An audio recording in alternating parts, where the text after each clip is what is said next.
Bora falar agora sobre o Corinthians, que teve mais uma notícia ruim. Agora ligada à Caixa, sua parceira no financiamento da Neoquímica Arena. Você vai lembrar que o Corinthians, campeão da Copa do Brasil, teve direito a 77 milhões de reais, certo? Porém, apenas 69 milhões de reais foram depositados. Cerca de 8 milhões foram perdidos por conta de impostos. Só que a Caixa bloqueou 50% desse valor devido a juros do financiamento da Neoquímica Arena. Corinthians e Caixa têm brigado há bastante tempo por conta dessa grana do financiamento do estádio. Por conta disso, sobrou ao Corinthians o dinheiro suficiente apenas para quitar o prêmio prometido aos atletas. O Corinthians prometeu aos jogadores que, em caso de título, pagaria 34 milhões de reais. Nem Memphis Depay está contemplado na pouca grana que sobrou. O Memphis tem direito a 5 milhões de reais, que nada tem a ver com esses 34 milhões de reais que eu citei. O contrato do Memphis prevê pagamento de 4 milhões 725 mil reais livres de impostos por cada título conquistado. Então, com esse bloqueio da Caixa, o Corinthians não tem dinheiro nem para fazer a quitação do prêmio do Memphis, com um detalhe importante: o Corinthians já deve cerca de 23 milhões de reais ao atacante holandês. E contava com a grana da Copa do Brasil para zerar pendências com o elenco e também para resolver uma série de outras contas emergenciais. O que o Corinthians está fazendo? Está tentando convencer a Caixa, por meio dos seus dirigentes, a abrirem mão desse bloqueio, para que o Corinthians pudesse resolver esses problemas internos, incluindo o transfer ban, que impede o Timão de registrar novos atletas. Essa é a grande prioridade do presidente Osmar Stabile para o início dessa temporada. Hora de falar sobre o Corinthians. Michael, atacante do Flamengo, foi oferecido ao Fla. Rubro-negro busca interessados no Michael, mas essa procura tem sido complicada. Há dois motivos que tornam o negócio mais difícil. Primeiro, seu salário de 1,5 milhão de reais por mês. Depois, o Flamengo exige uma compensação financeira para negociá-lo. Pois bem, onde é que o Corinthians entra nessa história? O nome do Michael foi sugerido ao Corinthians, que gostou. Há dentro do clube a percepção de que o Michael pode ser esse atacante de velocidade que falta no elenco. O Dorival Júnior é um entusiasta da ideia. Agora, o Flamengo e o Corinthians tentam chegar a um acordo. Ele viria por empréstimo ou em definitivo? Que compensação financeira o Corinthians ofereceria? O Michael topa reduzir um pouco o seu salário? Vale a lembrança de que o atacante está completamente fora dos planos do treinador Felipe Luiz. Desde 15 de novembro, o Michael jogou apenas uma partida, aquele jogo contra o Mirassol, a última rodada do Campeonato Brasileiro, em que nem o Felipe Luiz participou. O time principal do Flamengo já havia viajado para o Catar e aí entraram em campo atletas do Sub-20 e alguns poucos reforços, entre eles o Michael. Ainda assim, o atacante disputou na temporada passada 31 partidas com 2 gols e 4 assistências. A prioridade no Corinthians hoje é encontrar um zagueiro, um lateral direito, mais um meio-campista e 2 jogadores de velocidade. Há a percepção de que faltam atletas de lado do campo, especialmente depois das saídas de Thales Magno e também Angel Romero. A preocupação em relação ao ataque se tornou ainda maior.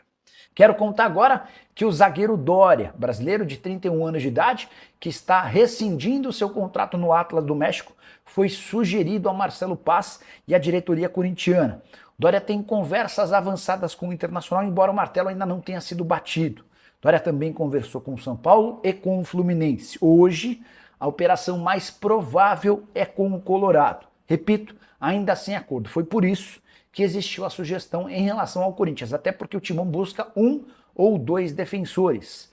A interpretação do departamento de futebol é que nem Kaká, nem Félix Torres passam a confiança necessária. O problema é que o Corinthians gostaria de negociar esses 2 atletas antes de buscar novos reforços. A preocupação é, com a necessidade de reduzir custos, você traz o Doria, jogador com salário alto, e não consegue se livrar nem do Félix Torres nem do Kaká.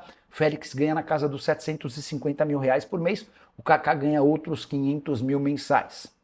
No México, o Doria fatura 950 mil mês. Ele já topou rescindir seu contrato de forma amigável e sabe que vai precisar ganhar menos para retornar ao Brasil. As tratativas com o Internacional são por cifras bem inferiores.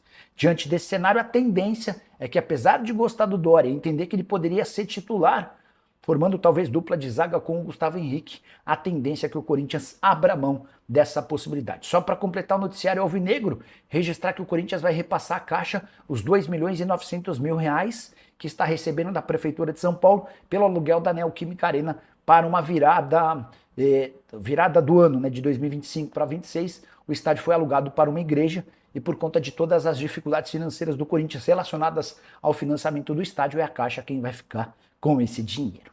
Bora fechar o vídeo para falar sobre o Corinthians e essa história de que Guinegão é alvo de uma proposta de 151 milhões de reais do Zenit. A informação é do meu amigo Samir Carvalho, que cobre o Corinthians. Ele contou que o Zenit já ofereceu 23 milhões de euros, que equivalem a esses 151 milhões de reais. Também de acordo com o Samir, o Corinthians quer 25 milhões de euros apenas por sua parte, 80% dos direitos econômicos. Confesso que eu fiquei surpreso com as cifras, até porque já ouvi de gente importante no clube que o Corinthians topa vender o Guinegão por menos do que 20 milhões de euros. Há uma variação interna de que o Guinegão está super valorizado e que se ele tiver a oportunidade de jogar com frequência, ele vai acabar perdendo o valor de mercado porque está longe de ser esse jogador que muita gente imagina. O que eu fiz? Entrei em contato com o presidente Osmar Stabile. Liguei para ele: presidente, como é que o senhor está? Tudo bem? Gostaria de saber se o senhor recusou a proposta de 23 milhões de euros do Zenit pelo Guinegão. E a resposta do presidente: ainda não recebemos nenhuma proposta pelo Guinegão nessa janela, fecha aspas, disse o presidente do Timão.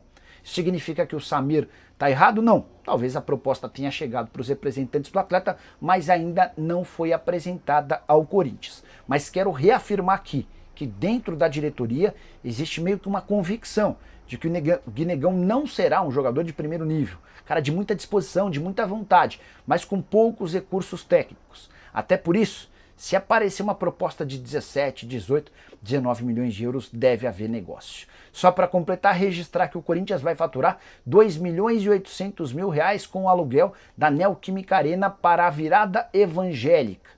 O estádio vai ser utilizado e vai receber mais de 50 mil pessoas, grana que vem da Prefeitura de São Paulo. E você curtiu o vídeo? Não esquece de deixar like, de se inscrever no canal. Bora falar agora sobre um volante do Fortaleza na mira do Corinthians. Com detalhe importante: participação efetiva de Marcelo Paz, novo diretor executivo de futebol do Timão. Marcelo Paz, que era o CEO do Fortaleza até a semana passada, sugeriu Pierre e contou com a aprovação de Dorival Júnior, mas o volante que foi destaque no Campeonato Brasileiro e está sendo comprado pelo Fortaleza junto ao Tombense por 4 milhões de reais, dificilmente será reforço alvinegro.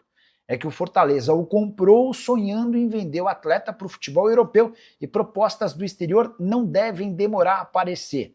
Com todos os problemas financeiros do Corinthians, a prioridade do Timão nesse momento é de adquirir atletas livres ou sem contrato, ou que chegariam praticamente de graça. Não é o caso do Pierre. O investimento vai precisar ser superior a 6, 8, talvez até 10 milhões de reais. Antes de gravar esse vídeo, conversei com o Papelim, que é homem forte do futebol do Fortaleza, e ele assegurou que não há nenhuma intenção em fazer negócio com o Pierre, com outro clube brasileiro. Só para completar, registrar que Marcelo Paz não chegará sozinho ao Timão. Ele está trazendo 2 braços direitos dele dos tempos de Fortaleza: Thiago Aires, que cuidava da operação dos jogos do Fortaleza no Castelão, e Júlio Manso, que é tratado no mercado como o melhor supervisor de futebol do país.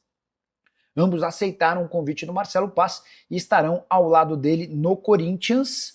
Júlio Manso cuida de toda a logística de viagens, contratos com o CBF, TMS, entre outras questões. O Thiago fica com toda aquela responsabilidade extremamente chata, de problemas com estádio, ingressos, catraca, camarotes, enfim, aquele emprego onde não faltam problemas e perturbações.